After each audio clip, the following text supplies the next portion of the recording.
ജപ്പാനിലെ ഹിറ്റാച്ചി സിറ്റിയിൽ സ്ഥിതി ചെയ്യുന്ന ഓസെ ബീച്ചിൽ നടക്കുന്ന ഒരു കാർണിവലും അതിനോടൊപ്പം നടത്തുന്ന ഒരു ഫയർ വർക്ക്സും കാണാനാണ് ഞാൻ പോകുന്നത്. സ്ഥലം തീരപ്രദേശമാണ്. ആൾക്കാരെല്ലാവരും ഇങ്ങനെ വന്നു തുടങ്ങി, വെടിക്കെട്ടൊക്കെ കാണാൻ വന്ന് സ്ഥലമൊക്കെ പിടിച്ചു തുടങ്ങി. അപ്പോൾ ഞാൻ വിചാരിക്കുന്നതെന്ന് പറഞ്ഞു കഴിഞ്ഞാൽ നേരെ പോയിട്ട് ഫെസ്റ്റിവൽ കുറച്ച് കാണാം, കണ്ടിട്ട് തിരികെ വന്ന് ഒരു സ്ഥലം പിടിച്ച് വെടിക്കെട്ട് കാണാൻ വേണ്ടി ഇരിക്കാം എന്നാണ് വിചാരിക്കുന്നത്.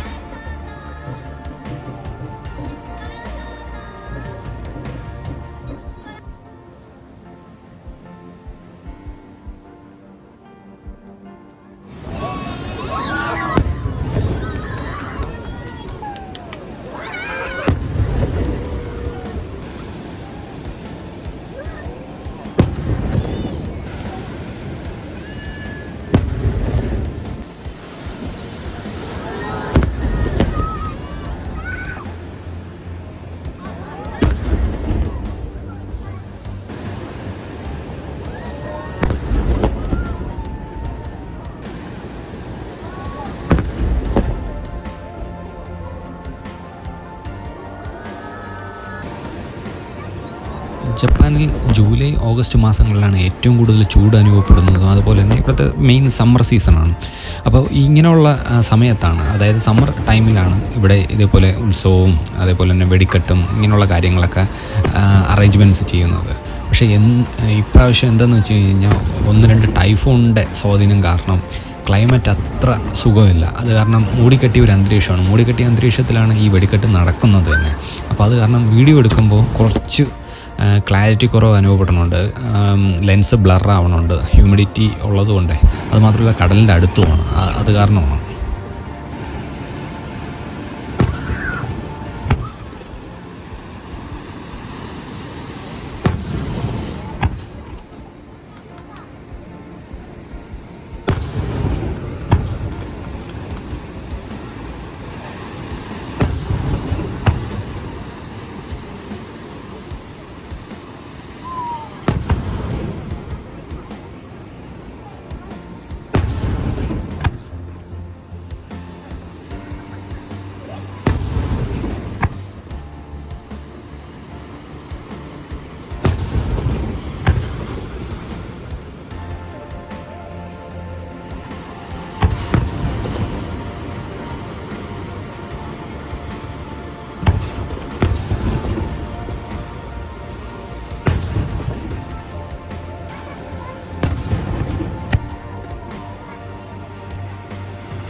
ഞാൻ താമസിക്കുന്ന അപ്പാർട്ട്മെൻറ്റിൻ്റെ തൊട്ടടുത്ത് തന്നെയാണ് ഈ ബീച്ച്. എന്നാൽ കുറച്ച് ദിവസം മുമ്പ് വേറൊരു വെടിക്കെട്ടും കൂടെ ഉണ്ടായിരുന്നു. അത് കുറച്ചും കൂടെ നല്ല ക്ലൈമറ്റും ആയിരുന്നു. പക്ഷേ കുറച്ച് പേഴ്സണൽ കാരണങ്ങൾ കാരണം എനിക്കത് ഷൂട്ട് ചെയ്യാനും കവർ ചെയ്യാനും പറ്റിയില്ല.